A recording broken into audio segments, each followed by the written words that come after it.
All right. Hello, everybody, and welcome to the show. Today is Tuesday, April 12th, 2022, and you are now watching A Deeper PTE. I'm your host, PTE, also known as Permission to Exist. And in this show, we are going to talk about the greatest fear on earth, singularity. And I teased this idea on Permission to Exist when we were talking about a different show, and many of you expressed an interest in talking about this. So I'm very excited. I have a lot to go over with you. Relatively low visuals, but I do have a couple of things to show you. Nothing super major though. So we are going to go ahead and get started. I was a little worried because YouTube went out earlier today for like 3 hours, maybe two, somewhere between 2 and 3 hours. It was not completely offline, but you couldn't switch between accounts. You couldn't go into the studio. You couldn't do anything. So they experienced a major outage earlier today. So I was a little worried, but we are back. So good to see you all. Hello to everybody in the chat. And allow me to take off this little message so it's not there the whole time. Boom. All right. Well, welcome everyone. Welcome to the show. Happy Tuesday to you. Let's talk about the greatest fear on earth, singularity or being single.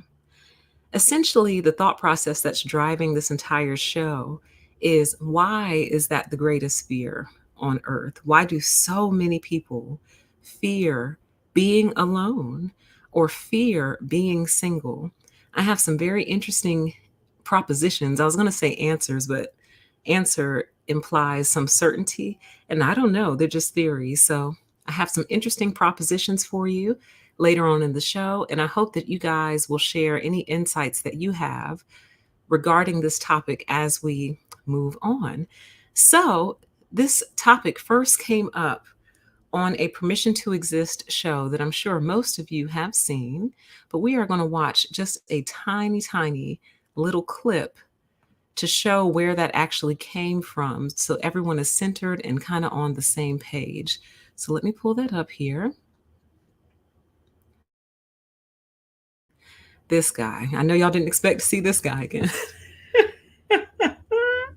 I know y'all weren't expecting to see him again, but he actually plays a very important role in all of this, at least in regard to this particular topic. He's the one who triggered it. And let me do something really quick here on my end. Boom. All right, I'm back. Okay. What is this thing doing? My computer has been acting crazy. Y'all, I think that they got us. I think they cyber hacked us or something, because literally everything's been going nuts. Hold on. Okay, hide that. Boom. Okay. Boom. All right. So let's go ahead. We're just going to watch a really quick clip from the show so you can see kind of what inspired this whole topic. Another point I want to pull out from this little conversation here, where he's asking, well, where does that leave her? She says single. I want y'all to understand how much they try to drive home the point that single is the worst thing that you can be. That no matter what, being single is the ultimate doom, the ultimate end of you as a human being. It's the ultimate failure, being single. And I have just always found this to be the most ridiculous argument of all time, because you already are single. Even if you are in a relationship, even if you're married, have kids, lots of family members who you all like each other, you're always spending time together, lots of friends that you're always around, always with, always doing stuff together, got the pictures to prove it, you are still as single as they come. The only one who's really not single are conjoined twins. And even to some extent, they are still single. They just happen to be connected biologically. You are as single as they come. And that might be a topic I need to discuss on my other channel, A Deeper PTE, link in the description box. The singularity of your singleness. Honey, you are single, darling. Even if you were born in a twin set, even if you are part of a triplet set, you are a single individual. You are solo, honey. You experienced a solo birth, and you will experience a solo death. And for those of you who believe in the spiritual or even anything biblical, you're going to experience a solo judgment. You're as single as they come, but the world has tried to convince you that the more people you have around you, the less single you are. But they have labeled this the ultimate fate. So it's the ultimate thing to be afraid of. Okay. So that is pretty much the major inspiration for this show. That comment, and also the commentary at the end of the latest Odd Reality episode, The Dark Energy Era. There's going to be some crossover to that, primarily the part where they're basically saying that the universe is basically in its last phase. And in this last phase, everything that is bound shall remain bound, but everything that is loose shall remain loose, basically. And honestly, that deserves its own separate show. I just need some more thoughts to put around it. But it also made me think of the whole who the sun sets free is free indeed. I think there's more to that than just being, spiritually free, like, oh, I'm free now. I think there's more to this, you guys. Like, I think we are moving toward something. And here's my first proposition to you. I think one reason people fear singleness or aloneness is because it's going to be a permanent state someday if you are not in the kingdom, if you don't cross over into the kingdom with the saints. I'm getting ahead of myself, but I think they do fear that it's like going to be a permanent state. So I feel like they're trying to preempt that permanent state now, but I don't think, well, there are things you can do about it, but oh, it's so hard to explain and so deep. So let's just keep going. So that's what the show has been inspired by. And it begs the question, why? Why is the greatest fear to end up alone or single? Currently, as you all are aware, there's just so many different industries centered around making sure you don't end up single. Marriage industries, dating coaches, life coaches, just you name it, books, TV shows, movies, talk shows, all simply centered around making sure you don't end up single, as if it is the worst thing on earth, and as if you aren't already actually single, technically. So let's continue. As I said in that clip from that video, you are already technically alone, even if you're surrounded by people. And the reason is because you are alone in your thoughts. You are singular in your mind. So physically, you may be surrounded by others, and you may even have someone else's thoughts playing in your head, like on a recorder. But ultimately, the thoughts are living in your head. You're a single entity. So any company that you have is truly an illusion. And I actually think that this might mean more than we realize. So I'll kind of drift off into that a little bit. I'm working on another theory, and I know some of you aren't going to like it, but I'm used to y'all not liking everything that I think. So I'm accustomed to that. Tell us more, Red. Samadhi, tell us more. But I feel like, let me back up a little bit. You know how there exist nuns and there exist monks who have essentially sworn off marriage and family, but they are totally devoted to God or to the Godhead that they worship? I actually think they might have the more correct idea about life. I really do. But let me explain, because I know the first thought a lot of people are going to jump to is, but then PTE, how could we reproduce? How could we make more kids? How could we make more people? How could we keep life going? The Bible says be fruitful and multiply, all these different reasons. But if you think about it, most people, once they get married and start having children, those children and their spouse become the thing that they worship. They tend to forget about God altogether until something goes wrong, One of the kids gets sick, one of the spouses gets sick, money gets funny, things go bad, people losing jobs. Then they're like, "Oh yeah, there's God. Hey God, my kid is sick. Will you heal my kid, please? Will you heal my spouse, please? Will you get me a new job? Oh, hey, thanks. Thanks for healing my kid and healing my spouse and the new job." And then they don't speak to God again until something goes wrong again. So, what I'm saying is, I think a lot of people actually struggle with keeping God first once they are attached to other people. Once they're in that relationship, they have that boyfriend, girlfriend, wife, husband.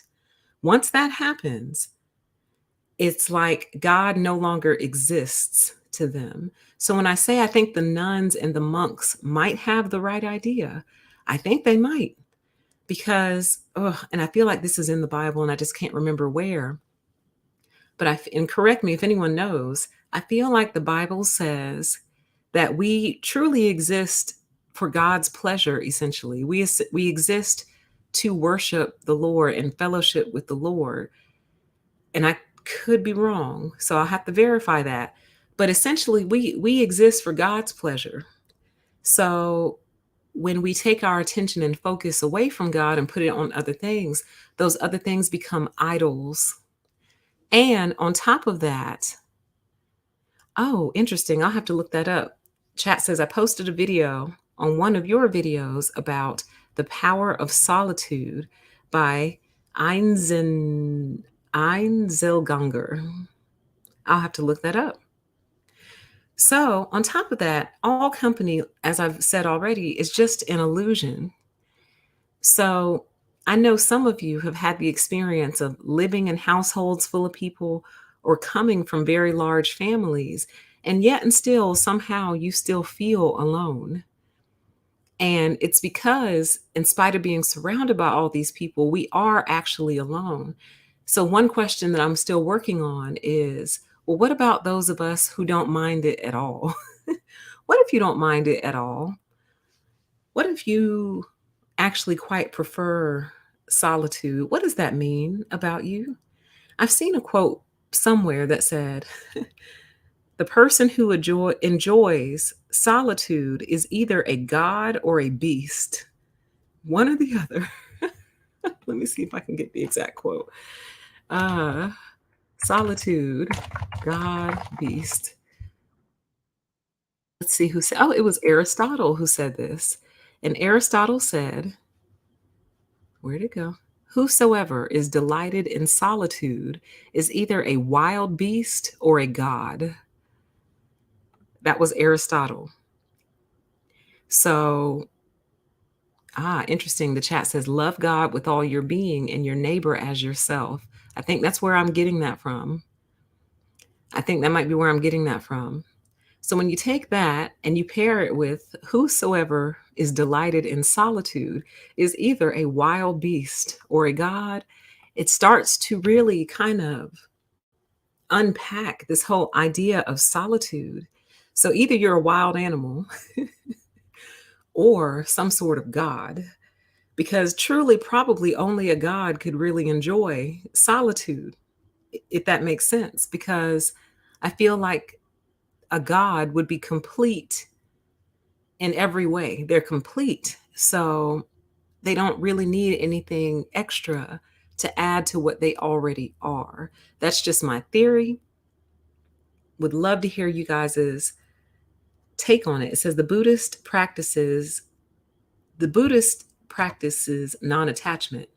We are to observe but not attach to the things of this world. Chat says, yes, I think I would feel suffocated with company 24/7. I know I would. I was thinking about that earlier today. I was like, man, if I ever do actually get married, whew, we're going to need a really big house and preferably one that kind of breaks off into like a little side house, like an in-laws flat or a granny flat or a little pool house or a very well insulated, air conditioned shed. But mama's going to need somewhere she can just go be by herself. I need that now, actually. As much as I love my little ones, my little pets, they're super sweet, cute, love to be around them. I need somewhere I can go get really quiet and meditate. And there just isn't anywhere in this house that I can do that, because all that's going to happen is they're going to come scratch on the door and stick paws underneath and scream in the hallway and bark. So I really don't have that quiet meditation space here. I need to find one, though, that's inexpensive that I can just go to whenever I need to, so I can really get quiet and meditate. Because, and this is totally separate from this topic, I have a feeling that the reason I'm always being distracted, and there's always some tiny little distraction around me, is these demonic entities don't want me to focus like that. They don't want me to get into a deep state of focus. They don't want me to go into a deep meditation, because I think bad things happen for them when I do that. So almost all thoughts are broken up in some meaningful way. And I think that it's intentional. I think it's kind of a spiritual attack, to be honest with you. Why can't the child find any peace and quiet somewhere? Well, because when she gets peaceful and quiet, she starts meditating, then she starts manifesting, probably. That's what I'm thinking. So to prevent that manifestation of whatever it is I'm meditating on, I have to be interrupted all the time. Like, for example, you guys know I'm hard pressing to try to finish school and get all that stuff done. And literally every time I'm on task, every time I'm super focused on task, sit down at my computer, turn it on, ready to go, boom, internet goes out. Or sit down, ready to go, boom, doorbell rings. Sit down, ready to go, something pops up on the camera, on the ring. And it's like, oh my God. But when I'm unfocused, there's no distractions whatsoever. It's absolutely unreal. When I'm unfocused, off task, disorganized, distracted, no distractions. Maybe because I am the distraction at that point. But when I clear it all out and focus, I'm telling you, everything comes against me. Everything. And I don't know how to make that stop. Chat says the disciples never married. They served Jesus wholeheartedly. Chat says, check out 1 Corinthians 7:34. An unmarried woman cares about the things of the Lord. You see? Chat says, if you live in a big city, there's constant noise, all types of distractions. Exactly. Like, I really wonder what I could pull off if I could ever really get in a quiet space and meditate for even 30 minutes. I think I might be able to change the world. So chat says, yes, because the devil seeks to confuse us so he can do his work. Absolutely. 100%. Boy, the stories I could tell you. So let's continue. A very interesting comment was left on the Odd Reality video. And it says, and I think this person is in the chat, so if it's okay for me to shout you out, let me know. But the comment says, Mormons refer to hell as the outer darkness, and it is referenced a few chapters later in Matthew 22. I think hell is very lonely, and Dante describes hell as a dark, lonely, and icy inferno. So I actually have more to say about Dante here in a minute, but I wanted to comment on that. So thank you to the viewer who left that comment. I didn't know that Mormons referred to hell as the outer darkness. And it almost kind of makes sense, because currently, and I think even, well, actually, I don't know. I was going to say, I think even the Bible might describe hell as fiery, or they're going to get thrown into the fire. But what if there's multiple versions of hell? Like, this is a very complex God that we have. God might have more than one version of hell. And what if one of those versions of hell is actually worse than a fiery inferno? What if the ultimate hell is ending up alone, but still being fully conscious? So you still have complete awareness of yourself, but you have no body. Literally, like no body. You have no physical body. You just have a mind, basically. You have full awareness. You still have all of your thoughts, all your wants, wishes, and needs. Shout out to Hot JavaScript. She's the one who left that comment. Very insightful. You still have all your wants, wishes, and needs. You can still think. You can pretty much still do everything but something. So, what if that's it's almost like being paralyzed in a way? Paralyzed, but you still have your full faculties about you. That would probably be hell. I was watching some video on YouTube the other day talking about these people. I think they were over in China, and they fell ill with some sleeping sickness to where basically they went to sleep and just could not wake up. These people could not wake them up. And, they weren't comatose, apparently. They were just asleep. And some of them slept for years and years and years. Well, one of them finally woke up, and she said that she was aware the whole time that it was going on, but she said she kept dreaming that she was a statue.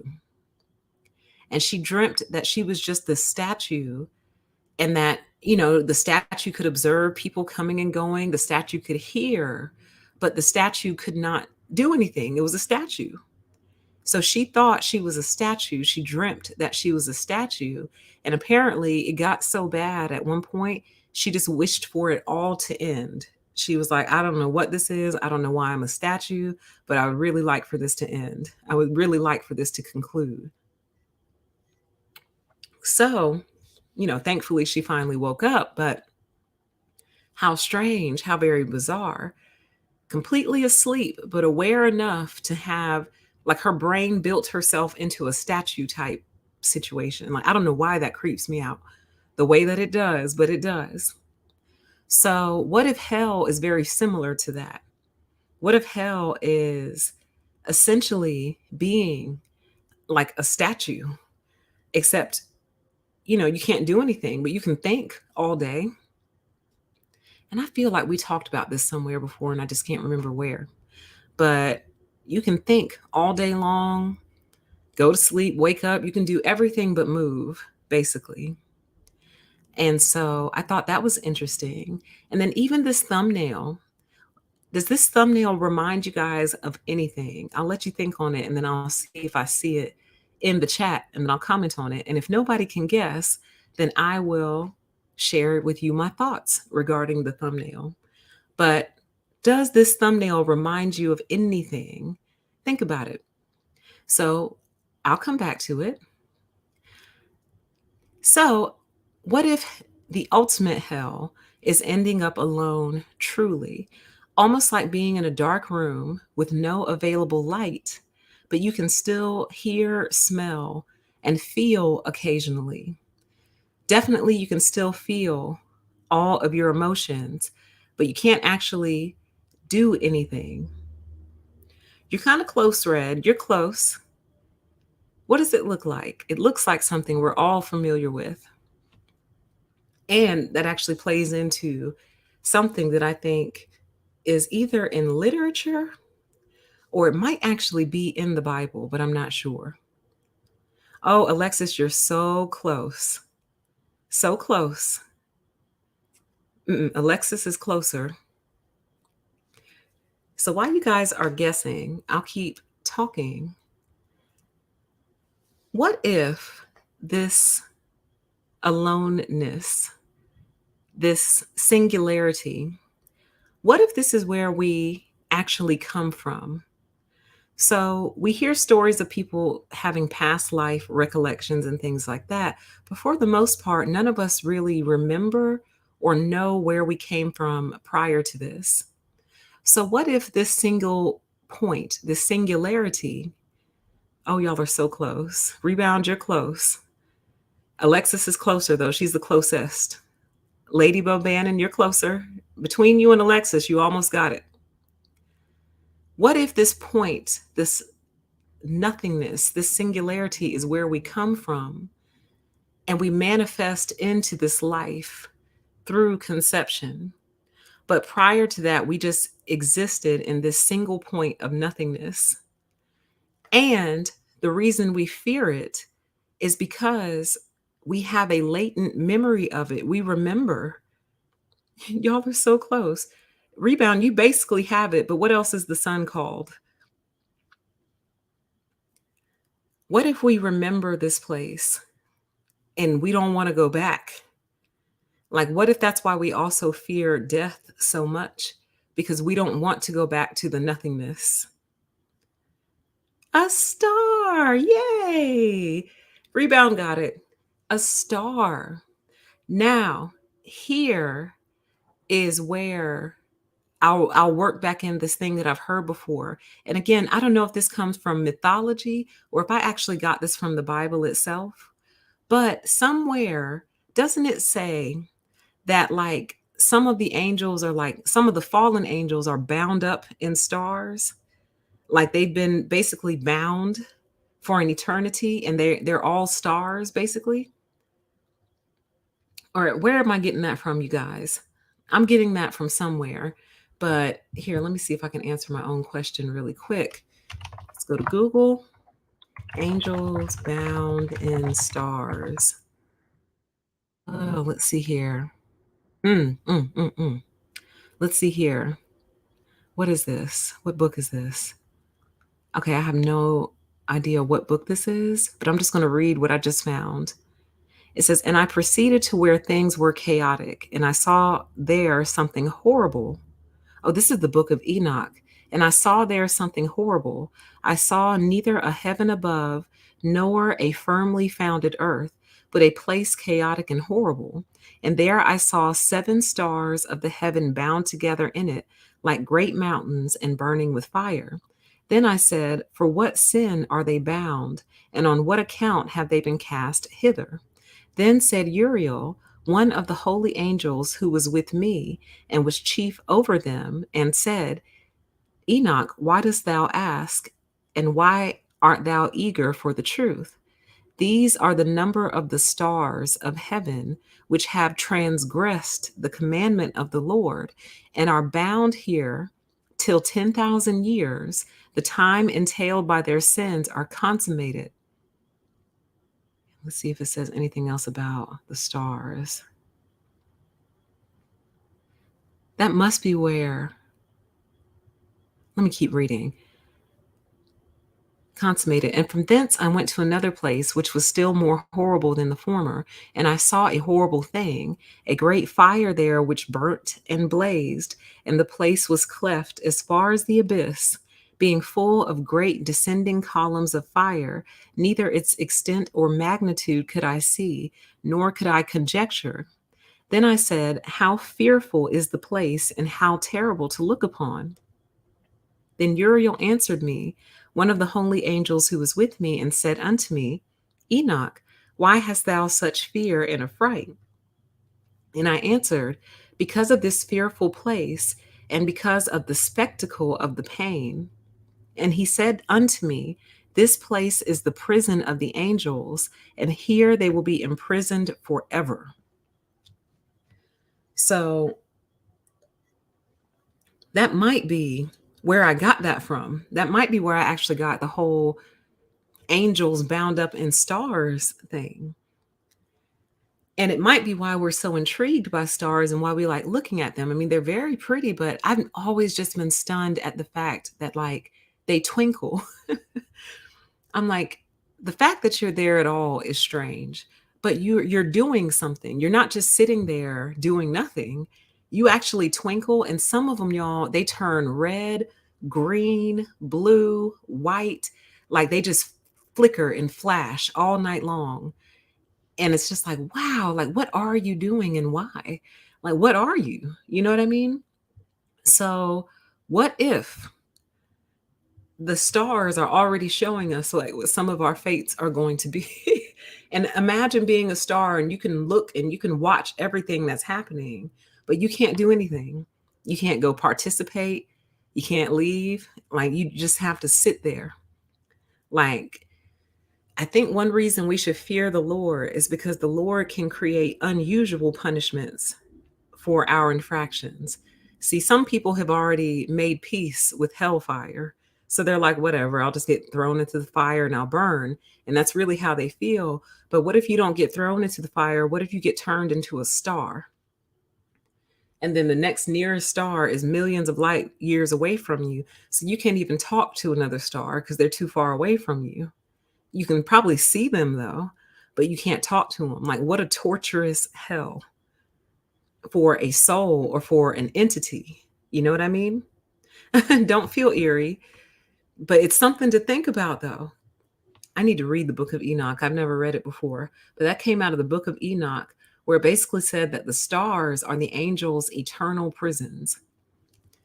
And why? Because they're basically out in the middle of this big abyss, frozen in place, but totally conscious and sentient of everything that's going on. That's hell.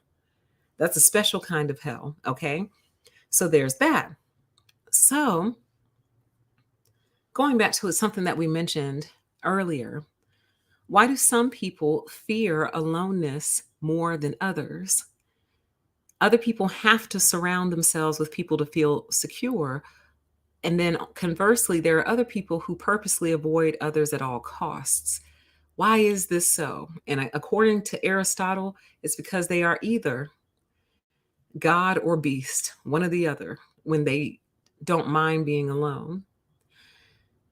But also going back to an earlier thought, could some people instinctually know that they are destined for this place?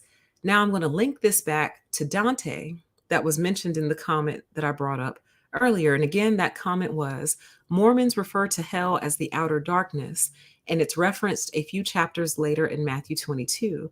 I think hell is very lonely. Dante describes hell as a dark, lonely, and icy inferno. So, some of you might actually remember me mentioning this, but I had started to try to read Dante's Inferno, and I was just going to pre-record it and do it and like release it on a premiere so we could watch it together.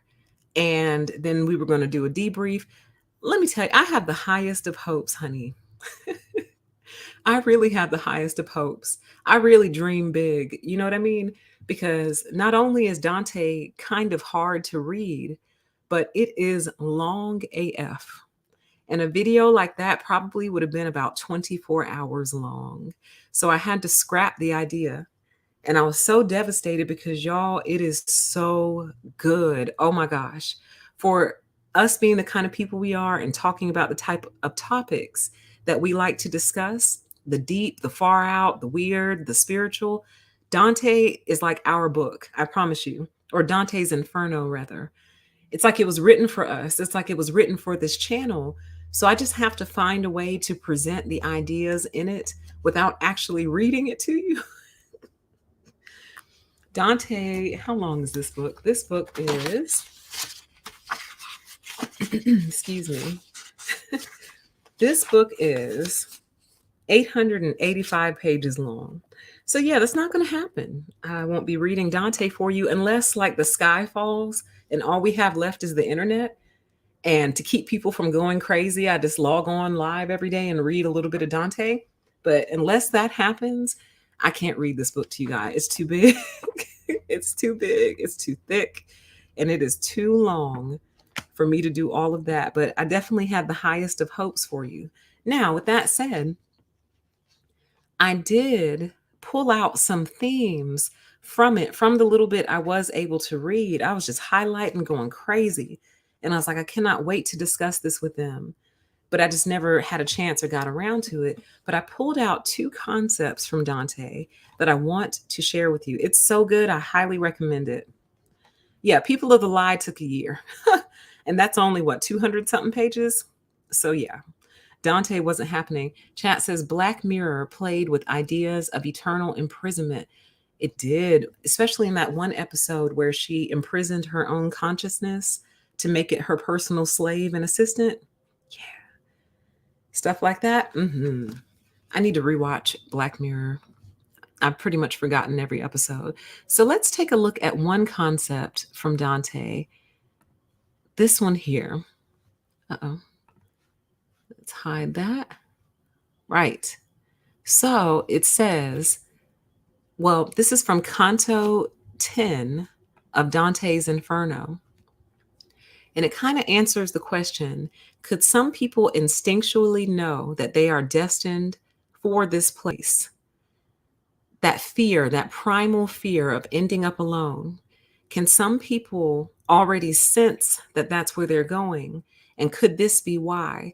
The quote is from Canto 10, and it says, the damned can foresee the future, but have no knowledge of the present.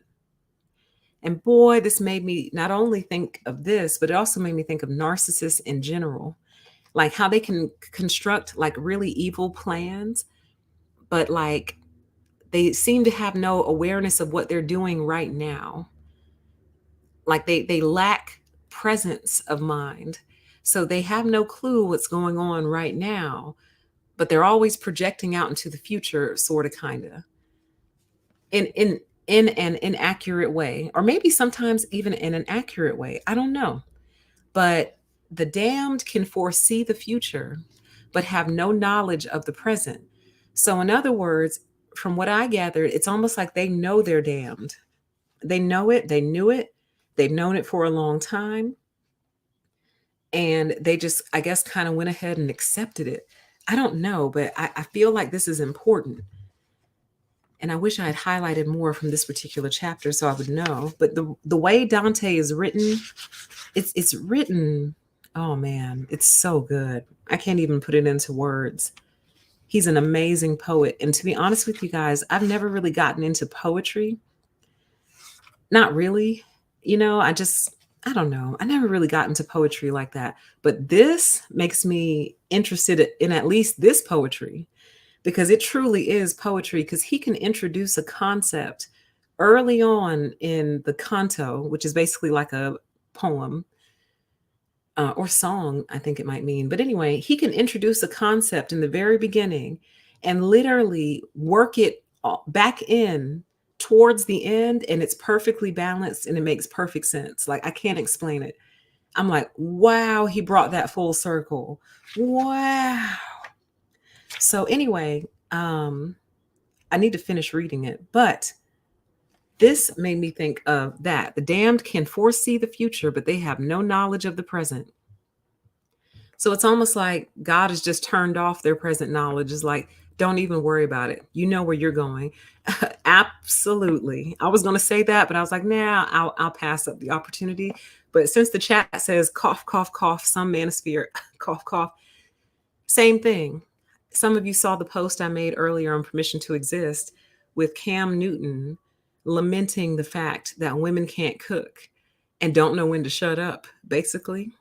But then come to find out, Cam Newton has multiple children out of wedlock. He pursues a certain type of woman, a wayward woman, if you will. He pursues certain types of women. He goes after certain types of women, but complains and really doesn't see how his present actions are affecting what he wants. Like, do you think a traditional woman wants a man with multiple children out of wedlock that he's got to take care of and probably on child support? No. But he sits around and complains about the lack of traditional women. So very, very, very, very, very, very similar to that. Absolutely, yes. Spot on. I was thinking the same thing, and I was like, nah, PTE, don't go for it. I reached for it and I said, nah. But since you opened the door, I walked through it. The damned can foresee the future, but have no knowledge of the present. So a lot of times you hear the damned saying things like, you're going to die alone. You're going to die alone. And I think all they're doing is projecting their future. But anyway, so there's the first Dante reference that I wanted to bring up to you. So then it kind of walks us into another area of the conversation, kind of referencing a video we did on this channel, a live stream called Are We Dealing with the Fallen Angels? And that was a spinoff on one of my Sick and Dangerous Men series shows. Are we dealing with the fallen angels? Check it out if you haven't already.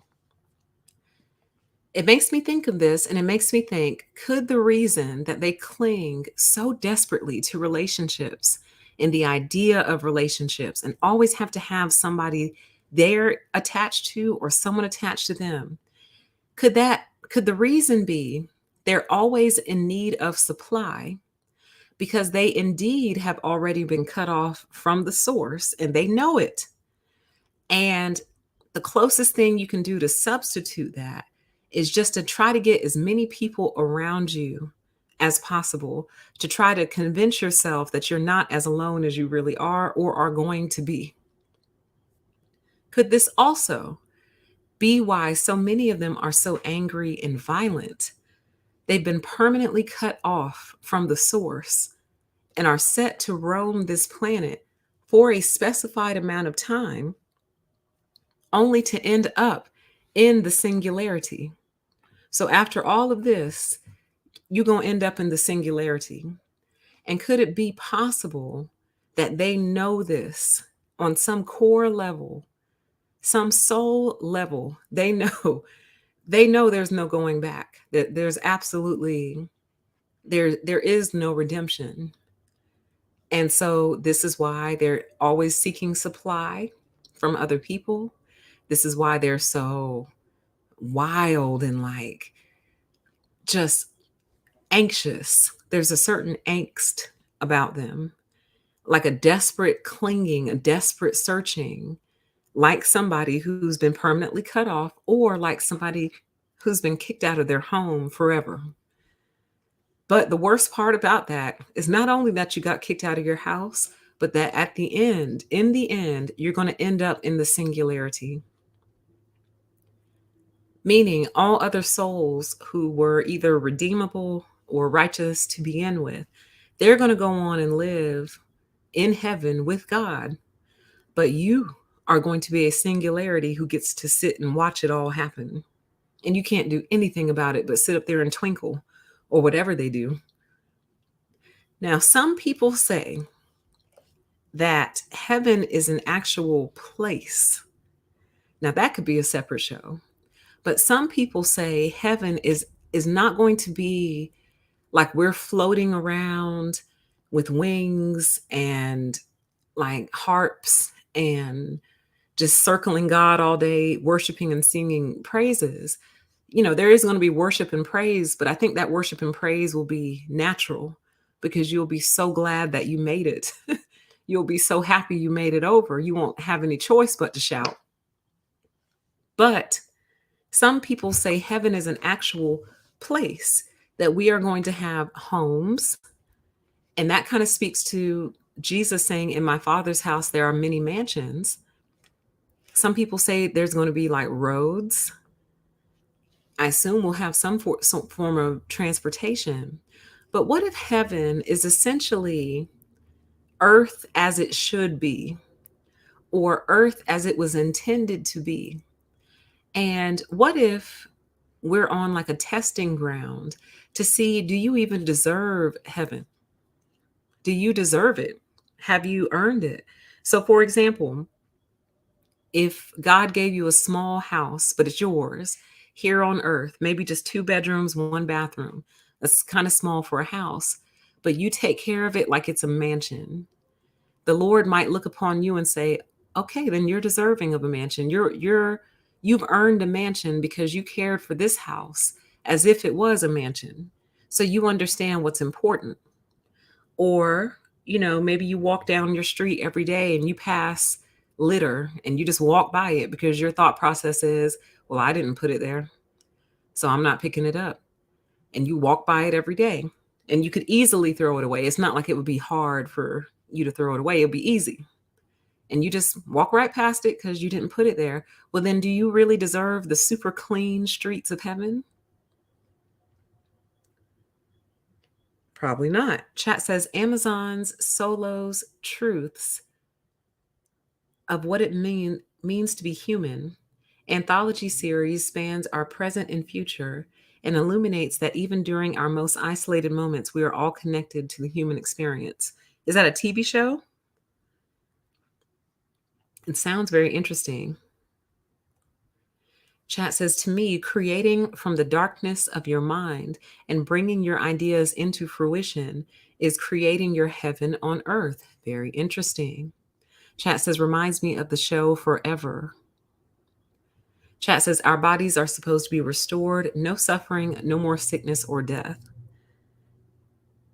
So, what if heaven is earth as it should be, earth the way it was truly intended to be before evil crept in?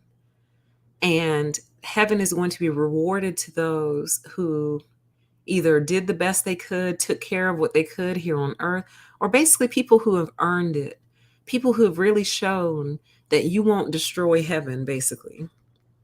You did a great job destroying earth, so you're not going to be allowed into heaven because we don't want you to destroy heaven, because heaven is supposed to be forever. Eternity is supposed to be forever. So if you're going to be there forever, we need to know you're not going to destroy the place and you're not going to bring your same evil, wicked energies with you. Basically, it's an idea. It's true perfection. And oh man, this is going to be why a lot of rich, wealthy people don't make it in, because they were so hateful and greedy here on earth. It would just be a matter of time before they tried that mess in heaven. And see, I just don't think God wants to go through all that again. Once God has separated everyone out into their appropriate bundles and sent some people to the singularity and everyone else gets to come on, I don't think God wants to go through that again. There's a lot of souls to separate and bundle up and package together. And I just don't think the Lord feels like doing that again. I almost think the Lord really, this was never really supposed to happen, I don't think. I think what was supposed to happen is God and the angels were going to live in heaven. Adam and Eve were supposed to live in the garden, and that was just going to be their cute little project, Adam and Eve. And Adam and Eve probably would have lived forever. I don't think they ever would have had kids because they weren't supposed to be having sex. But something happened. Well, we know what happened, but anyway. So Eve went on to have children and whatnot, but I don't think they were ever even supposed to have kids. I think literally they were God's little creations that God was so proud of. Because keep in mind, we, according to the Bible, are a combination of spirit and dirt, basically. Dust. We are a combination of spirit and dust. So to actually create this entity, this being that walks and talks and thinks and does stuff, and it's pretty neat. It's almost like if you designed your own little robot with your own two hands using the dirt from the earth and your breath. And between those two things, you make a living robot. You're going to be pretty impressed with yourself. But things went wrong in the garden. So I really think this whole entire earth situation never really was supposed to happen. So people often say, well, where is God? What's taking God so long? Well, God had to make some new plans to deal with all these new circumstances. That's just a theory. I'm not saying it's true. Some say that God always intended for this to happen. But if that's the case, then Adam and Eve, why did they get kicked out of the garden? Why was God so angry with them? If this was the plan and this is what was supposed to happen, God would not have punished them the way God did. God just would have said, well, you're just moving according to my plan. You were supposed to eat the apple, get in trouble, and get kicked out of the garden. It doesn't make sense. So, in other words, what I'm trying to say is, I don't think God ever intended on dealing with all these people. Millions and billions of individual little souls that all have to be judged. I don't think God ever put that on the things to do list. Okay, Solos is a 7-part anthology series. Morgan Freeman and other great actors star in this dramatic sci-fi series. Okay, I have to put that on my list of things to check out and watch.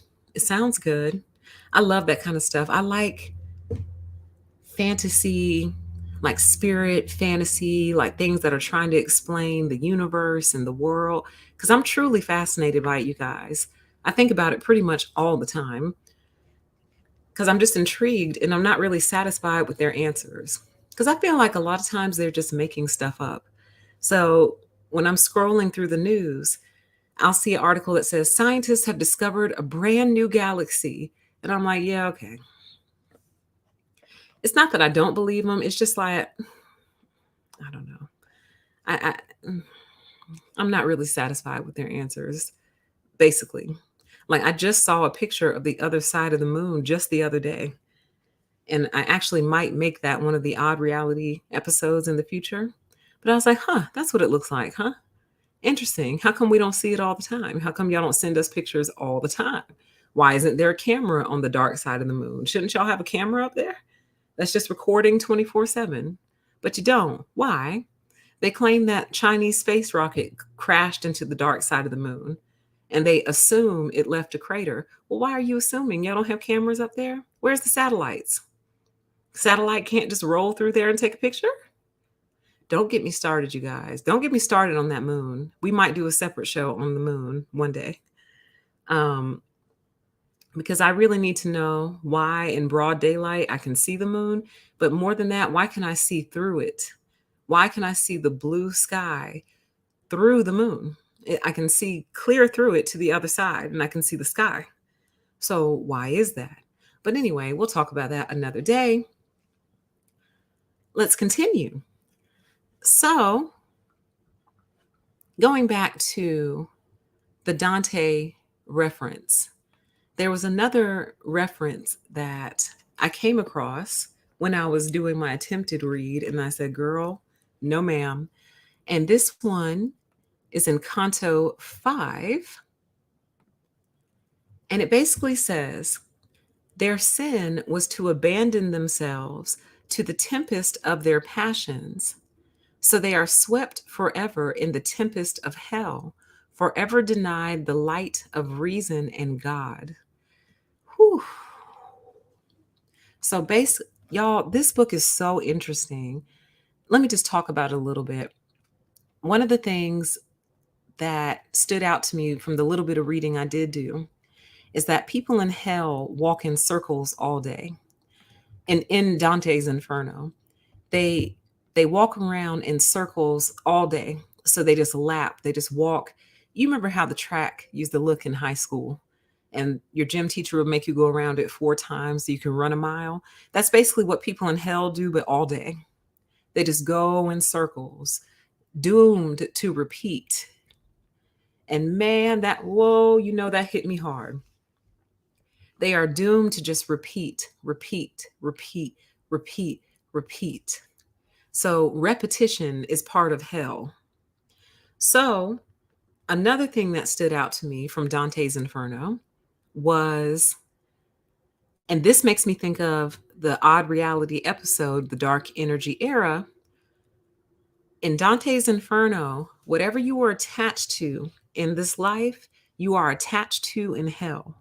So basically, he came up, he and the poet Virgil are walking through hell on their way somewhere, I'm not sure.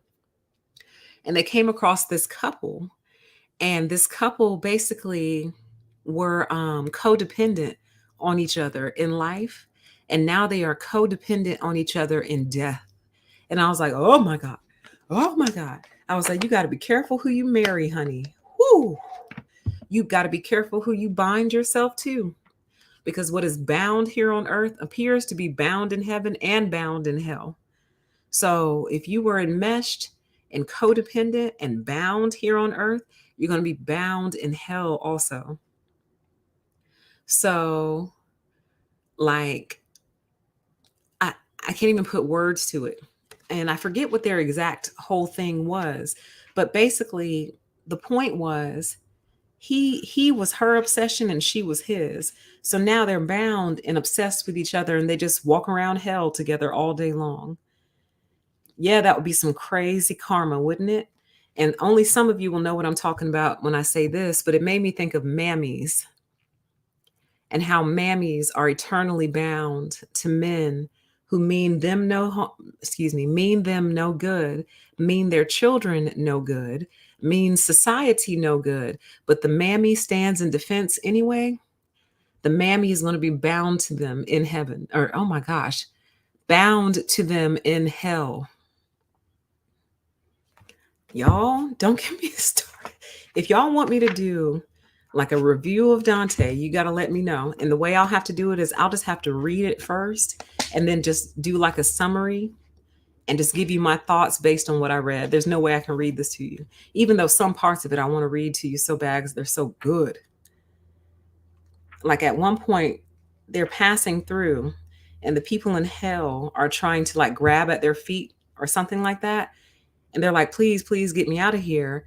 And the poet Virgil, who he's walking with, says, down, down, down with the other dogs. Oh man, I can't even put words to it. He told him, get down with the other dogs. It's the way he said it. It was just so forceful and so certain. Down, down, down with the other dogs. I said, yes, down with the other dogs. So anyway, yeah, Dante is very descriptive.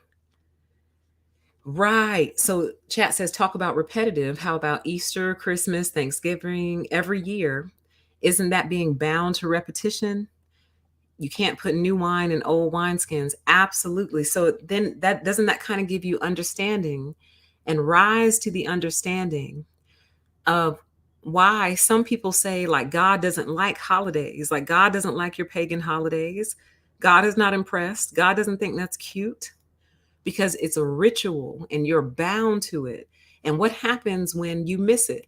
What happens if you don't come home for Christmas? You don't come home for Thanksgiving. You don't come home for Easter. Well, pretty soon, for the families that are deep into this repetition, it's like, well, what's wrong with you? You don't want to be part of the family. You don't love us. Million different reasons they come up with. And they're typically upset that you're not engaging in these rituals with them. But I mean, it's a ritual nonetheless. So that repetition element, there is something about that, you guys. There's something about repetition that in many ways could be considered hell. It's hell. And I think it's because our minds, I don't think our minds like repetition. Our minds like repetition of some things, but not others. I feel like our mind is constantly needing to experience new things and create new things as well. This is why a lot of people end up hating their jobs, even if they don't have bad managers or bad leadership. If you have to do the same thing over and over and over again, you're going to hate it eventually. You are. So I think there's something about that. But anyway, so those are the two that I can actually remember. But their sin was to abandon themselves to the tempest of their passions. So they are swept forever in the tempest of hell, forever denied the light of reason and of God. So they're permanently cut off from reason and permanently cut off from God. So if you'll notice, those are two separate things here. Reason, in other words, logic, intellect, the ability to think and reason, you're cut off from that. And you're cut off from God as well in hell. And it sounds like hell. But then when I think about it, I'm like, so then this kind of led me to this question. Are we in hell now? Like, is it possible that we are in hell right now? Because in so many ways, it feels like we've been cut off from a lot of these different things. Not all of us, but what I mean is like when we take society as a whole and when we look at the state of our current society, is it possible that we're in hell right now? Maybe waiting to be judged? I don't know. But it makes me think then, like, you know how they say no one's perfect. So we all have different things that we're wrestling with and different things that we're trying to fix for our own lives. So what if that thing, that very thing that you're wrestling with is the thing that got you sent to hell? I'm serious. So for example, and I'm improving in this aspect. I am getting better with this, but I have a tendency to procrastinate, especially when it comes to things that I don't want to do, like schoolwork. So that's part of the reason I'm really, really struggling because I just hate it so much. I hate it. It's dumb. It's stupid. I'm not learning anything. Like we're coming up on finals And as I review the final, I'm like, when did we talk about that? When did we talk about that? When did I read that? Like, nothing is sticking, nothing. So on top of everything, I'm not actually learning anything. And in that, I procrastinate a lot with my schoolwork. And that procrastination costs me. It does. So what if that's one of the things that I got sentenced for? Poor time management. Don't know how to manage your time properly, or never did, or wouldn't put the right things first just to get it done. You know what I mean? So what if that's one of the things I got sentenced to hell for? And now I have all these things I have to manage. Like, my life is a work of time management, honey. Different discussion, but now it feels like everything is hard to do. So in other words, it feels like my punishment is, since you didn't want to do this simple thing that was easy, I'll give you a whole bunch of little things that are hard. And that's going to be your punishment. Absolutely everything you do is going to have difficulty involved in it, since you didn't want to do the little things that were easy. Like, it's just a thought. It's just a theory, but sometimes I think about it. Then I think about things other people are going through, and I'm like, what if that was their punishment? That whatever they're going through is the thing they got sentenced for. I don't know. I guess we'll find out though, right? I guess eventually we'll find out.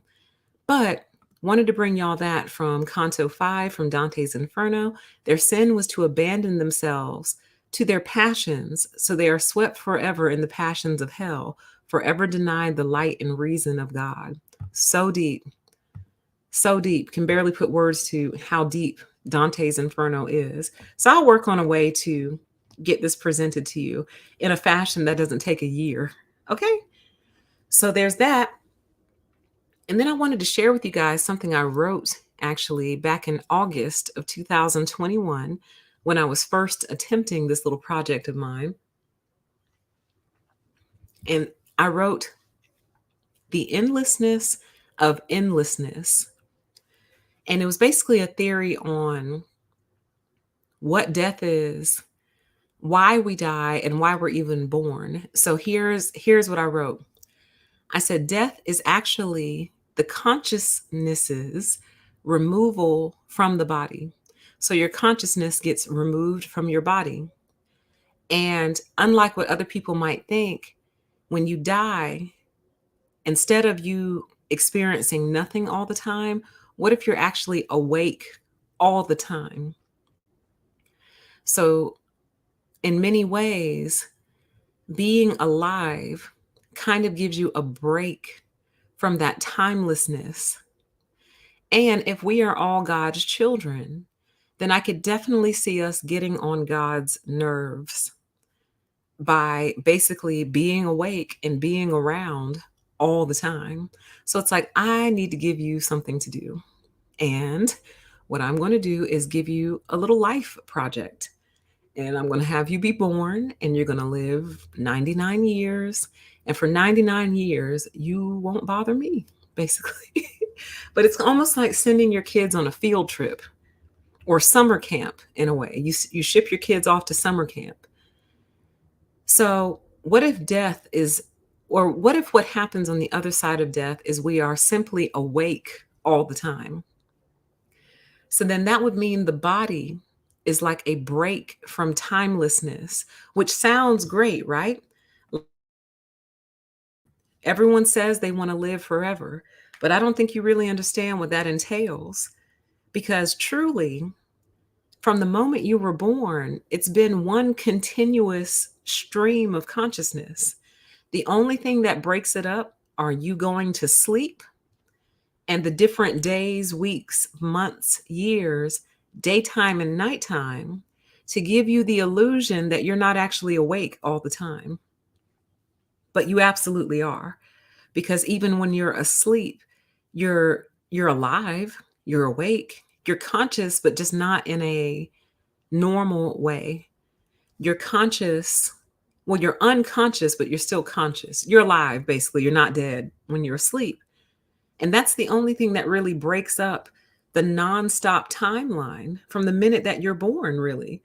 The timeline starts And I think if we didn't sleep and if we didn't have days, weeks, months, and years, we might go crazy, like some people do when they don't sleep, because you just start to realize, wow, this is just a never ending stream of consciousness. And I think that's what is actually on the other side. People just, you wake up and it's like, wow, okay, I'm dead, but I'm awake though. And then you soon discover I can't sleep, literally, because you don't have a body to sleep. You know, the days and nights are the same.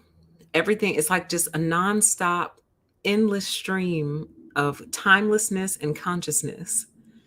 So I wrote, this is why babies sleep all the time. It's like the nap of a lifetime. But reading that, don't know what I meant though. Babies sleep all the time. It's like the nap of a lifetime. I don't know. Maybe I was thinking that, like, I don't know. I don't know what I was thinking when I wrote that, but I wanted to share it with you guys anyway, just in case maybe it makes sense to you. I wrote, this is why babies sleep all the time. It's like the nap of a lifetime. Then I wrote, what is the meaning of life? Sleep. And I think I know what I meant there. The meaning of life is just to give you a break from the endlessness of endlessness. It's to give you a break, to get you away from God and getting on God's nerves. Like, God, what are we going to do today? Where are we going to go? What are we going to do? What are we going to do? What are we going to do? God's like, oh my God, I'm going to give you a body. That's what we're going to do today. You're going to earth. It's like, no. And notice most babies come out screaming. They don't come out screaming, but typically once you pop them, they start screaming. Why? Because it's like, no, I didn't want to leave. Why did you make me leave? You know? And now I'm here. I'm in this body, but it's just to give you something to do. And this actually plays into a different theory of mine. And I don't even know that it's a theory so much as fact, because I believe in physics. Energy created cannot be destroyed. And if that is true in physics, then it's probably true in the spirit as well. So what that means is everything God ever made can't be destroyed. And that sounds fun at first until you really think about it. Everything you've ever made, you can't get rid of it. It doesn't go away.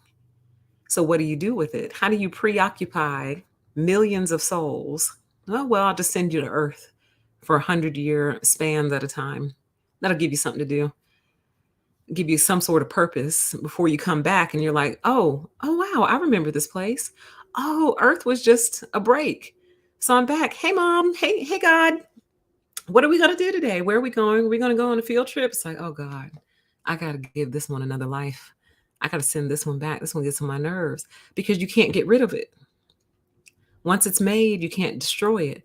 So this would also explain why God has not gotten rid of Satan or evil yet. But then that would also imply that God created evil, which the Bible does say. Let me make sure I'm saying that correctly.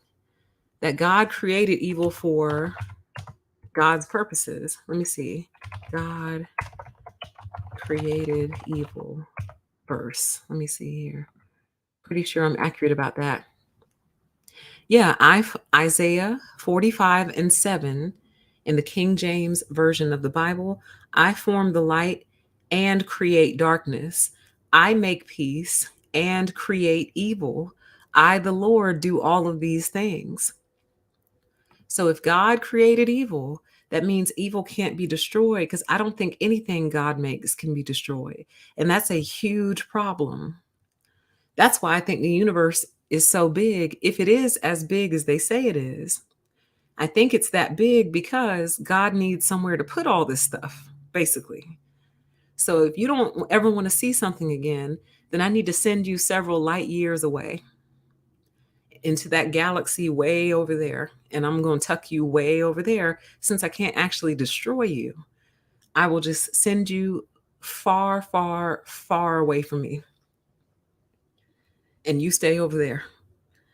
So the final note that I wrote is no hope of death is an eternal punishment.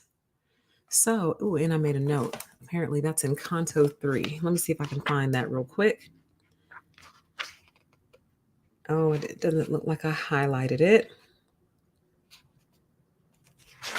It doesn't look like I highlighted it. It must have just been the theme of this particular canto. But I wrote that no hope of death is an eternal punishment. So, as much as we fear death and as afraid of it as we are, believe it or not, it is a form of a gift. I know it's hard to see it that way. I think people are more afraid of the methodology. I think people are more fearful of how they will die, not necessarily that they will die. I think they're just scared of how it's going to take place. But there is a sincere fear there, and we have survival instincts embedded in us to avoid it at all costs. But in many ways, it is a gift because, like, imagine the problems you're dealing with today. Imagine those problems basically never going away. And like you're always dealing with them day in, day out for the rest of eternity. Like, that's hell. To know that there's never going to be a stoppage to fill in the blank, it's never going to come to an end. That's hell. So I wrote, no hope of death is an eternal punishment. I think what was going on in this canto is the people in there were begging, begging Dante and begging Virgil to like kill him, like, please kill me, like, take me out. Like, can you make this stop, basically? And the answer is no. And that's the whole thing about hell. Like, even if there is fire, well, if you're not going to die, that means you're going to be burned all the time, constantly with burns and wounds on you all the time. And you can't like just throw, let me not say that. I don't think YouTube would like that. You can't bring it to an end yourself, basically. Nothing you can do will bring it to an end. And as a matter of fact, there is a video, and I think the name of that channel is Flat Water, Flat Earth. And he reads like these books from all kinds of places, like from all over the place. He digs these books out of like archives and he reads like, I can't even really explain it, like old texts and pretty much all spiritual things. And he'll read for hours, honey. But I think it was his channel I saw that on, where he was talking about the true story of Adam. And apparently, and this might be an Enoch too, and I just don't know that. But apparently, Adam, when they sinned against God, Adam was so upset that he tried on multiple occasions to delete himself. And occasionally he was successful, and then God would just bring him right back to life. So I need to verify that. But that's what I'm pretty sure I remembered seeing. Like, Adam was so distressed over being kicked out of the garden that Adam tried to self-delete on multiple occasions, and God would just find him and bring him right back to life. Now, imagine the hell that is. It's like, okay, I'm just going to go ahead and tap out. You try to tap out, and then God just brings you right back to life, which means you never had any control over it to begin with. And I think that fact right there is what a lot of evil people and a lot of narcissistic people struggle with. The fact that you really don't even have control over the fact that you're alive. I mean, that's obvious without even getting spiritual. Like, your parents did what they did. Mom got pregnant and gave birth to you. You had no control over that. So what makes you think you have control over so much else when you didn't even really have control over your very existence? And according to some, if it's not your time to go, you simply won't go. So you can try to self-delete, but it's not going to work because it's not your time. So that means we really have no control over our lives, truly. That's what I meant by when I said, I feel like we were going to be born anyway. Like, I felt like we were destined to be born pretty much anyway. And if it wasn't going to be to your two parents, it was going to be to somebody. You were going to get born to somebody. That's just what I believe. And the way I put it on the show was, I believe that life might be mandatory. I think this here life is mandatory. And In a way, I'll pose this question to you guys. In a way, in spite of what you've been through in your own personal life, aren't you kind of happy that you're you, though? Maybe not. Like, don't lie to make me feel better, but even when you take into account everything that you've been through in this life, in this world, are you still kind of like slightly happy that you are you, though? You're like, well, I am kind of glad I ended up being me and not someone else. And maybe not. Maybe some of you feel the exact opposite. Maybe some of you wish you weren't you. But the reason I say that is because I think that like we are supposed to be who we are. So I don't think you were supposed to be anybody else. I think we are supposed to be exactly who we are. Now, for what reason, I don't know. Because so much of it seems based on chance. You know what I mean? Like my mom didn't have me for over 10, 15 years after she and my dad got married. They were married for like 15 years before I was born. And I think they were on their way to not doing it at all. So I'm like, dang, I came through a very small window. So, it all seems so circumstantial. Like for me right now, there's literally no hope of children on the horizon. Like miraculous things would have to take place for me to give birth to a baby. So if I'm supposed to be having kids, well, they got a really tiny window to come through, man. Like their opportunities are fading fast. So it's kind of like it's hard to rectify like if we're supposed to be here, but it all depends on our parents like meeting up and linking up. I don't know. I have a really neat science fiction type book, play, movie surrounding that whole topic too. And one day I might write it out. One day I think I might write it out. Because in my mind it's a really cool movie. But anyway, so there's that. So let's close out with some final thoughts. So again, I pose the question, are we in hell now? And is it possible that this hell that we're in and the lives we experience are the direct consequence of our unique punishment? So, in other words, the thing that you struggle with might be the very thing that got you sent to hell in the first place, be that time management, addictions, even narcissists. Hell, even maybe narcissists got sent here to deal with their narcissism. Who knows?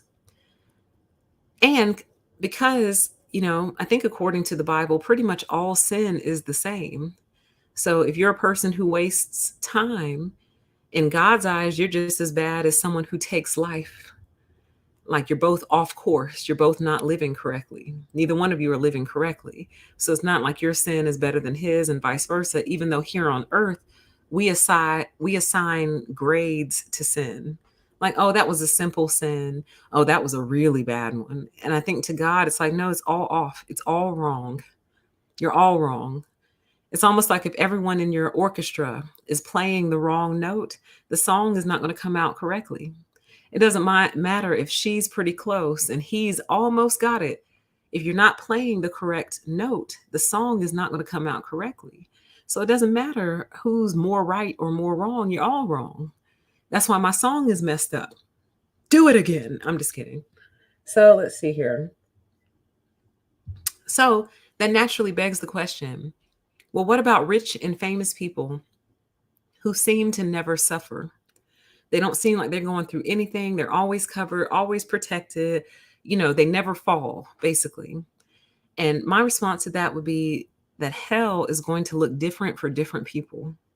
So just because it doesn't look like they're in a hell outwardly doesn't mean they're not living some private hell, honey. And one of those that I can think of is being completely owned by a corporation through some sort of contract that you've made. Like you are owned, your heart, mind, soul, body, where you go, what you do, who you talk to, who you hang out with, who you're photographed with, what you're allowed to say, what you're forced to promote. That's a form of hell. Not having ownership over yourself anymore, essentially selling your soul, is a form of hell because then someone else gets to dictate your whole life to you.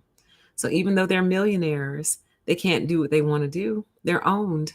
If they need to be up on a plane 6 a.m.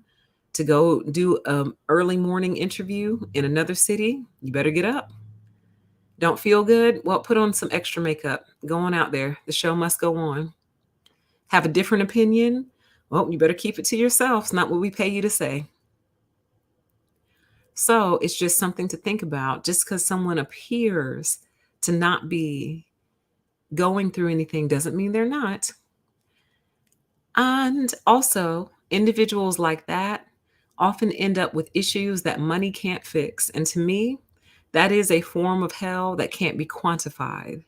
Because if you have enough money to fix every other issue, all your bills are paid, you got all the cars that you want, you got a nice house, you put your mama in a nice house or whoever, your family, you paid for your little sister's college, you got great clothes, shoes, you eat good every night, money is not an issue, then the only thing that's left is that broken relationship between you and your mom, or that broken relationship between you and your father that no amount of money seems to fix. You could try to pay for a therapist if you want to, they got to show up. Or, as in the case of, for example, Steve Jobs came down with an incurable form of cancer that took him quick, took him out fast. And he was one of the richest men on earth at the time. No amount of money could reverse his cancer. No amount. No amount. So, yeah, money solves a lot of problems at a certain level, but then all that's left behind are the issues that money can't fix. And imagine having all the wealth and power in the world, but your money and your wealth and your power can't fix that one issue. Some people are going bald and money can't fix it. Now, apparently, there's a new drug coming out by a company that shall not be named that's supposed to fix alopecia. We shall see. But until that happens, some of the richest, most famous people in the world are bald AF, and no amount of money can make that hair come back, honey. Like, I think honestly, that's one of the easiest ways to think about it. Imagine being a billionaire and not even hair transplants can really give you hair back. I mean, they kind of can, but not really. So all that you're going to be left with are the issues that money can't fix. And that means then if money can't fix it, then pretty much nothing can, except like a personality change or whatever, or a miracle or something like that. So I say all that to say, try hard not to assume that other people aren't going through things. But anyway, this may not be hell. It might not be, but it could be. And if this is, and we're already here, does that mean that this is our last chance? Is this our last opportunity before we cross like the final bridge? Because they do say that the universe is in motion. I don't know how much of that I actually believe, but they say that like collectively, like the whole Milky Way galaxy, I think we're in the Milky Way. Are we in the Milky Way? I think we're in the Milky Way. Well, we're in some galaxy. The whole thing is like moving outward. Like everything is pushing outward, but to where though? Like, where is it going? And I think about this a lot too, you guys. Like, I look at the birds and the bees and the animals that are wild and kind of free to do what they want, even the insects, and they all reproduce like their lives depend on it. And they see to it that the next generation goes out and goes forth. And I always think to myself, wow, they're just little animals or just little insects, and they still reproduce toward what end, though? For what goal? Like, where is everyone trying to go? It's almost like when the ship finally arrives to its destination, it's almost like everyone wants to have some kind of representative there to like be there when we finally arrive. Because otherwise, what's the point? And why do the animals feel compelled to do it when truly they, of all the species, really wouldn't have a reason to?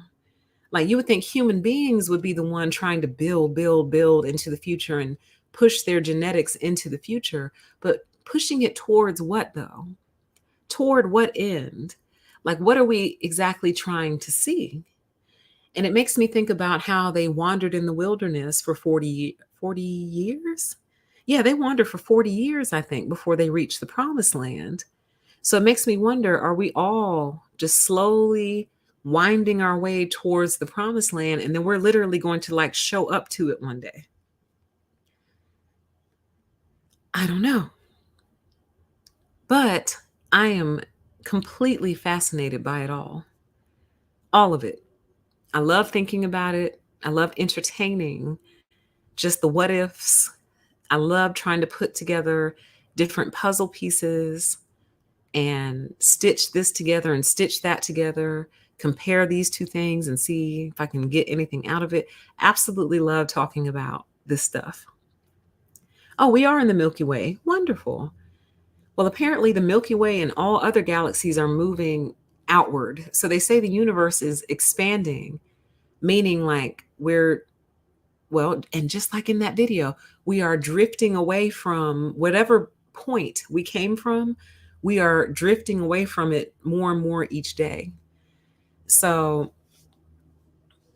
oh man, it's so deep. It's so deep. We live in a very interesting place. We live in a very odd reality. And all I can hope is that one day we get the answers that we're seeking. Like one day we'll get to actually find out what all of this was about. Like, what was this all about? This whole life thing. Okay. So I think I'm going to just go through your comments really quickly, although I was pretty good about grabbing them as we went. So let me see if I can find where I didn't see them as much. So thank you all for joining. I appreciate you all so much.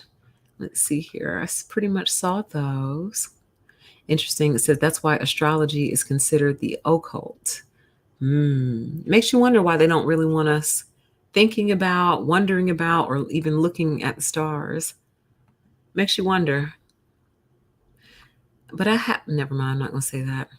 I don't think I'm really truly allowed to give like deep conspiracy. I think YouTube wants it all to be approved sources.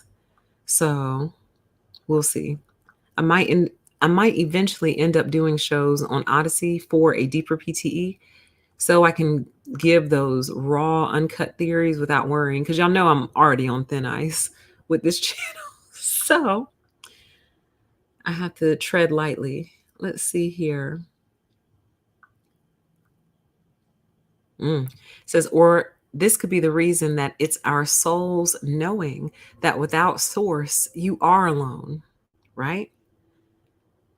And when people get saved, they ask, some people ask God, other people ask Jesus to come into them and fill them with the Holy Spirit. Well, what if that's exactly what that means? You've been reattached to source, basically. You get reconnected to source. So what if we're all born, some would disagree with this, but what if we're born disconnected from source and we have to ask and request to be reconnected? Otherwise, we'll be cut off forever. And don't some people act like they've been cut off forever? Very deep. I agree. This is deep stuff. I love that we're getting back into these topics. Love talking about this kind of stuff. Love it. Interesting. Says surrounded by people means they are the loneliest people. Interesting. Oh, Alexis, that's interesting. So maybe the loneliest people are those who are surrounded by people. And the people who are not lonely are those who are not surrounded by people. Did I say that right? I think I did. That is so deep. Or here's something else I think about in regard to this topic. What if the people who don't mind solitude and don't mind being alone are surrounded by people all the time? They just can't see them. So like the ancestors, what if the ancestors stay nearby? What if the angels camp out near them? So what if there's like hundreds of angels around them all the time? They just can't see them, but they sense their presence. So in sensing their presence, they don't feel alone. Something else on that topic. anytime I move into a new place, it always feels so weird. Like the neighborhood feels weird. Even if it's a nice neighborhood, it just feels weird and I don't feel connected to it at all. But it feels like over time, the way I think about it is, it's almost like my angels had to move out of the old place and they slowly come over to the new one and they set up shop around it. And then over time, it's like I feel a sense of connectedness with the whole area, even if I don't really go into it that much. So, for example, here's how I'll put it to you. Like, I think all my angels are here with me now in Georgia. But if I were to move back home would feel foreign to me, even though that's where I'm from, even though that's where I was born. Going back home feels foreign because all of my angels would be waiting for me back in Georgia. Like, where'd she go? Is she coming back? Do we need to pack up? You know? I don't know. It's a weird theory. It's just something I think about. It's probably just a person getting used to their surroundings. But I don't know. And I also feel like those same angels kind of like protect the area, like guardians in a way. But then once I leave, the guardians go with me, and it's like the area goes to hell. I don't know. It's just something I think about. Let's see here.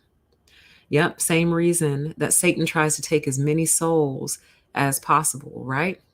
Mhm. Ooh, good point. Stars burn out and ultimately meet a destructive fate, or may implode or get sucked into black holes. You are so right. They do eventually blow up. So it really is a punishment. It really truly is some form of a punishment. Yep, heaven on earth. Some say that heaven will literally be on earth. Like it'll be a literal place.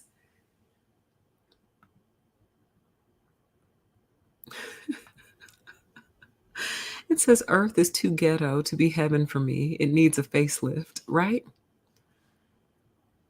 I'm just so disappointed in what people accept as normal. But then again, I have to realize a lot of these people have been cut off from source, honey. So this is their normal. And like, I'm thinking, I haven't written a book in a really long time. For anyone who doesn't know, I do have a couple of very short books on the Amazon Kindle store. And I think you can find your way there through my link tree. But if not, I'll update the link tree so you can get to it. But I was thinking about writing a book called The Last Real Human, or I'm Still Human, or Still Human, or something like that. That basically just goes into all the different ways that I've noticed people disregard their humanity these days, and all the different things you're asked to ignore that a normal human being would respond to, but they're asking you to basically disregard your humanity.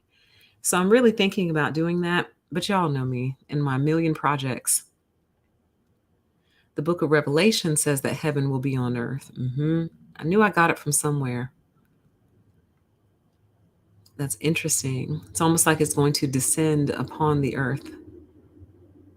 And it's just going to be a zero tolerance kind of place. Like, I feel like heaven will be the kind of place where you really wouldn't need a lock on your front door. Like, if you have one, it's just to keep the wind from blowing it open, but not because you're scared of anybody or anything. Like, I feel like in heaven, you can fall asleep on your grass outside and wake up with a blanket over you and some cookies and milk that somebody left for you because they saw you sleeping there.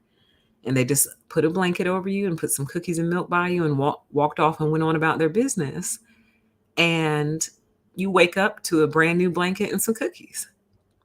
I feel like heaven would be like that. I feel like in heaven, you can walk through the woods, and if you encounter a bear, like the bear will just like come right up to you and then like roll over on its back and like be asking to be touched and be asking to be petted. And then you pet him, you give him some berries. And you say, all right, now go on now. And it just scatters off, or you fall asleep in the woods, you wake up next to a bear because the bear saw you and said, oh, she's sleepy. I give her warm. So the bear decided to cuddle up next to you to keep you warm in the middle of the woods at night. And you wake up, the bear says, oh, there she is. Okay, bye now. That's what I really believe, you guys. Like you can send your kid to walk 2 miles down the street and you don't have to worry about them at all. Like, you know, they're going to make it to their destination and be perfectly fine. Like, that's what I think. Like, all evil is removed. All evil is removed. Oh, interesting. I think it was you too, Red, who sent me a video by him, and I was watching a couple of them. It says Dr. Ray Hagins makes a good point. Why didn't Jesus ever mention Adam and Eve if he came to save us from their sin? Wow, I had never thought about that before. It says the Adam and Eve Garden of Eden story is definitely bizarre, to be honest. It is a little odd. It's a little odd. Like, I think about that a lot too. Like, you know, like one of the main questions I have is, if you didn't want them to eat from this tree, why did you plant it there?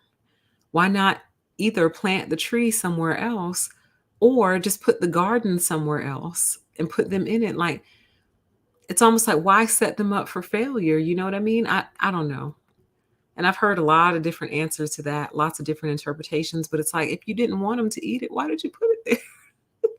But I guess the same question could be said, like, if you have, like, I don't know, cookies that you want your kid to wait till Saturday to eat or something, I don't know.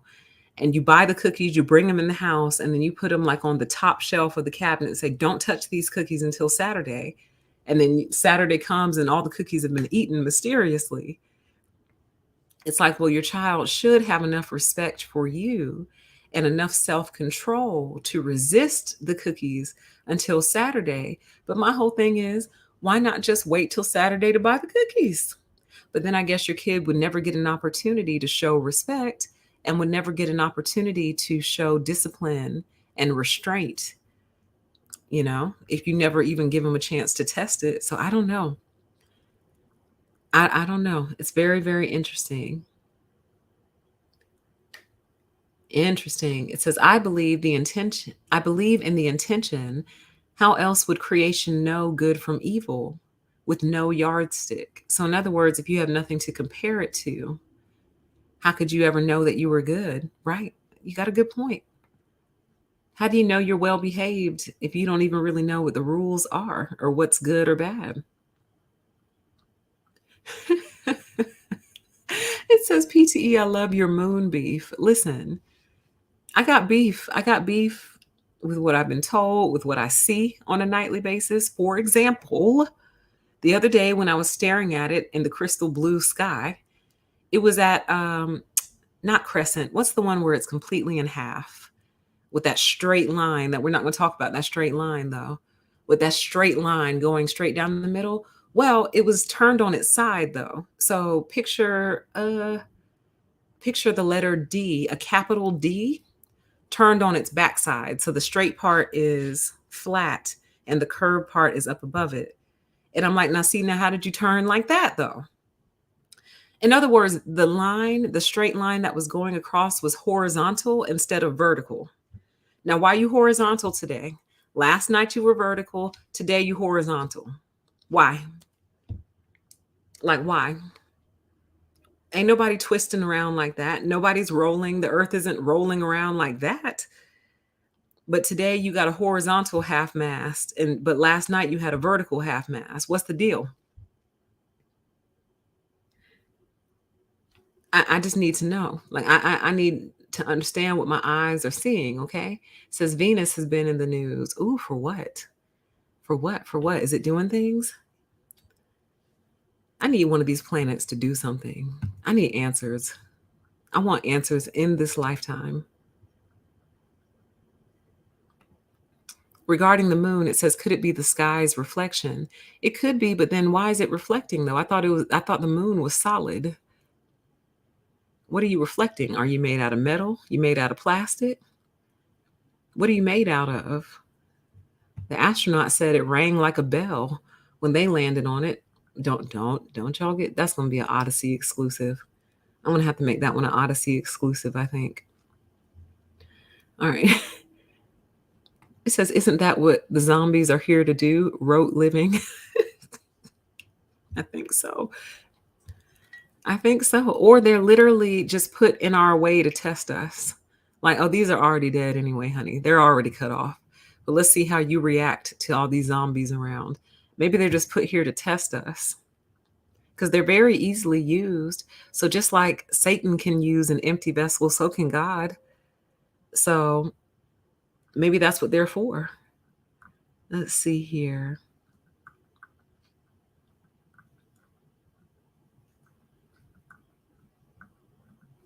Just scrolling your comments. Thank you all for being here.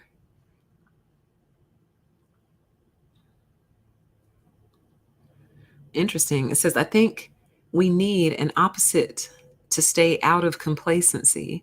If we did not have uncertainties and problems, we'd stay in a stagnant comfort zone. Interesting. It keeps us from getting stagnated, I guess, keeps us on our toes. You know how after the whole Will Smith slap heard round the world, Denzel Washington apparently approached Will Smith and said to him, when you're at your highest moment, that's when the devil comes for you. And I thought about it and I said, well, hell, then my whole life must be a high moment. My existence must be a high moment because that fool has been coming for me pretty much since day one. I would estimate from day one. I think I had a quick break in action. And I think when I was the least bothered by Satan and his minions is when I was deep in the world. And that would probably be between the time frame when I was in high school to just slightly out of college. So probably spanning like a 10-year time frame, probably running from age maybe 14 to 24, maybe. I was not bothered at all. Like that's when I thought life was going to turn out amazing because that was a really great time frame. But when I think about it, I was also heavy in the world. I mean, I was young, but still, like I wasn't thinking about spiritual things. I wasn't thinking deep thoughts. I wasn't reading deep books. I was reading, just not deep books. I was reading like Omar Tyree. So, hanging out with my friends, having a great time.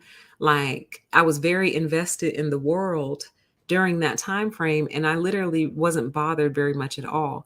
It wasn't until I started coming out of worldly mindsets that the attacks have been like nonstop. The attacks have been like nonstop. And so I'm like, well, if the devil only comes for you at your highest, then my whole entire life must be a high point.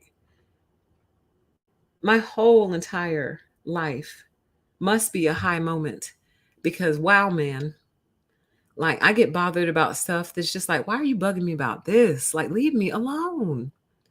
Leave me alone. And considering that I don't really want much, you guys, the only thing I really truly want in this life is a house. You guys know that. We've been down that road. We've had that conversation. That's the only real thing that I truly, truly want. But other than that, I'm not trying to run for president or anything like that. So why is he bothering me? Why is he bugging me? And it leads me to believe there might be something about you, dear child, that you don't know. And perhaps the devil is trying to prevent you from ever figuring it out because you think so little of yourself. You think you don't think you'd be worthy of a demonic attack, basically. Like what in the world about you would warrant a demonic attack? I'm not out here feeding the homeless. I would like to though. If I could, I would. If I could house people, I would.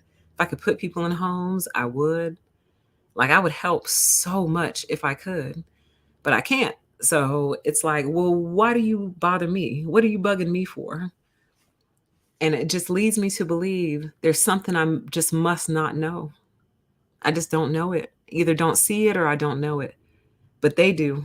And they're trying to prevent me from ever finding it out. Ooh, now we're getting deep. It says Satan tried to copy the earth.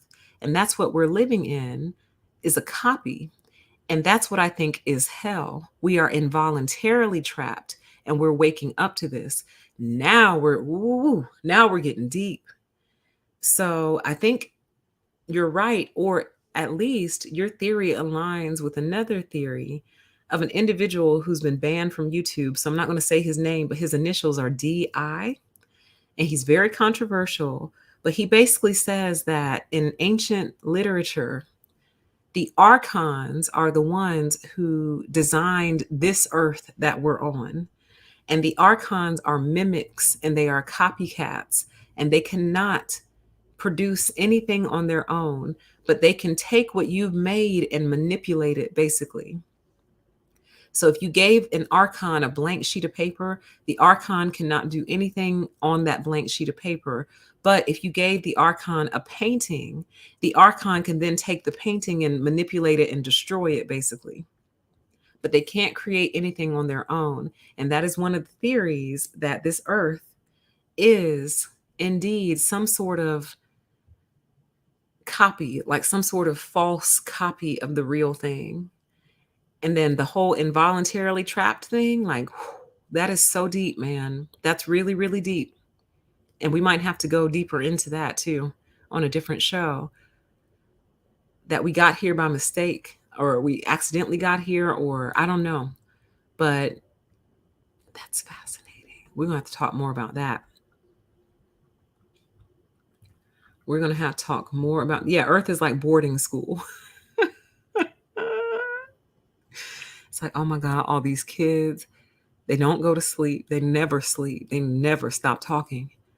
What can I do with them? I know. I'll put them in a simulation and make them think that that's real life and all that.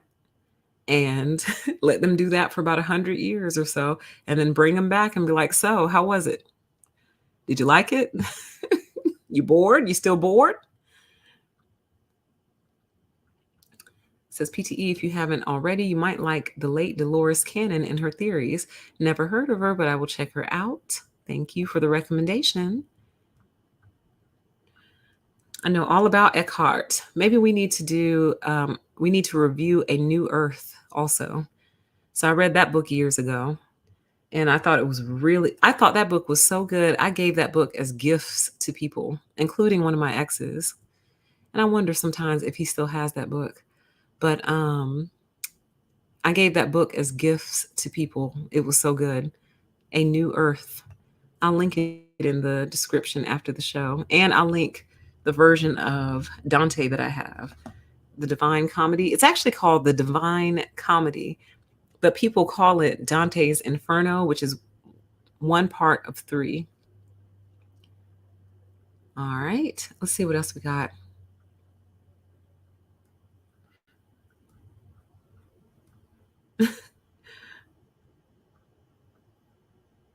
Interesting. Says, I remember when I briefly did a raw diet, I had so much energy, but I found that I couldn't get a deep sleep, and that annoyed me.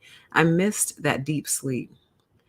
Let me tell you, like, I think I've talked about sleep before, but I think sleep might be more important than we could ever assign credit to it for, because I completely relate to being annoyed at not being able to get that deep sleep. Like, I've had meltdowns before. I've had meltdowns when I've tried to go to sleep and like something startles me out of my sleep. Like, I've had complete mental meltdowns. Like, I'll hop up and I'll be like, fine, I'm up. Look, I'm up, everybody. I'm up. What should I do? Maybe I'll just clean up the whole house. Maybe I'll just fold laundry. Why? Because I'm up. Maybe I'll go turn cartwheels in the street. Hey, everybody get up. Maybe I should just go bang on every door down the street and wake everybody up since I can't sleep. Like, I've had full scale mental meltdowns over not being able to sleep. Just totally flip. Mad, like angry that I can't fall asleep. Totally relate. Chat says, is this why we say, may their souls rest in peace? Maybe, to get that peace. Or hopefully they can get some peace or some rest even. How sucky to discover that there is no rest on the other side. I think that would make us very, very sad. I'm like, all right, cool. Oh, and we don't ever get to go to sleep, ever. Like, there's no sleep over here, none. Oh, man. like ever.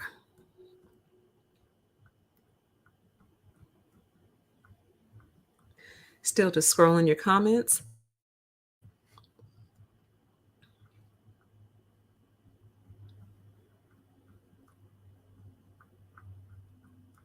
Really great stuff. Can't wait to go back and watch it all. It says you are you, and that is your power. I think I'm getting current now. It says, and you have such an old soul, PTE.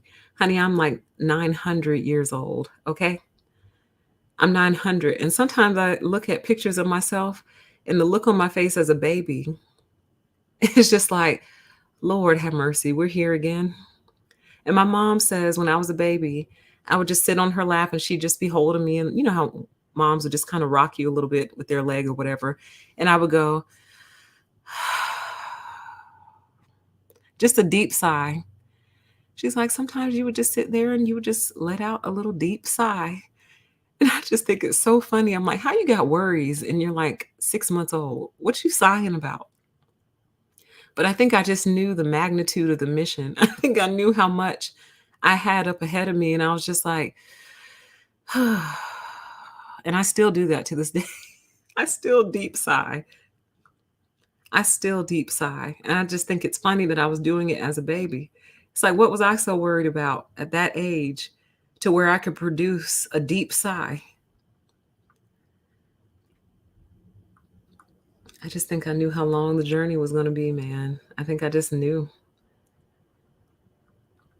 All right. I'm going to go ahead and wrap everything up. And I'm going to read the rest of your comments later.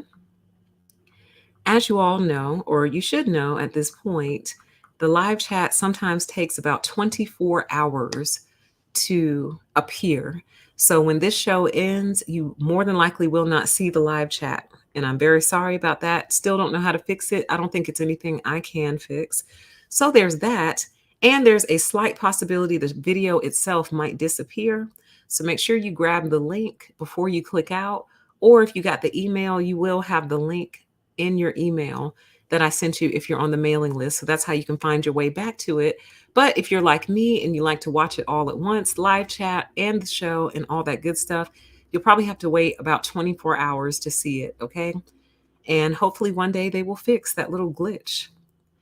But other than that, you guys, this was so fun. I'm so glad we are talking about this stuff again. And we will certainly continue to have these deep discussions. And I think I'm going to do some of them on Odyssey just to stay on the safe side, just because I'm paranoid now. And I don't want to say anything, wrong, if you will. So if I had some more, if I had more chances left on this channel, I would. But because I'm already on thin ice, we'll just tread lightly and I'll do some extra deep shows on Odyssey. All right. So that when those come up in the future, I will certainly let you know about it. Okay. But other than that, I hope you all have a great rest of the day. And we should be talking again very, very soon. All right. Bye.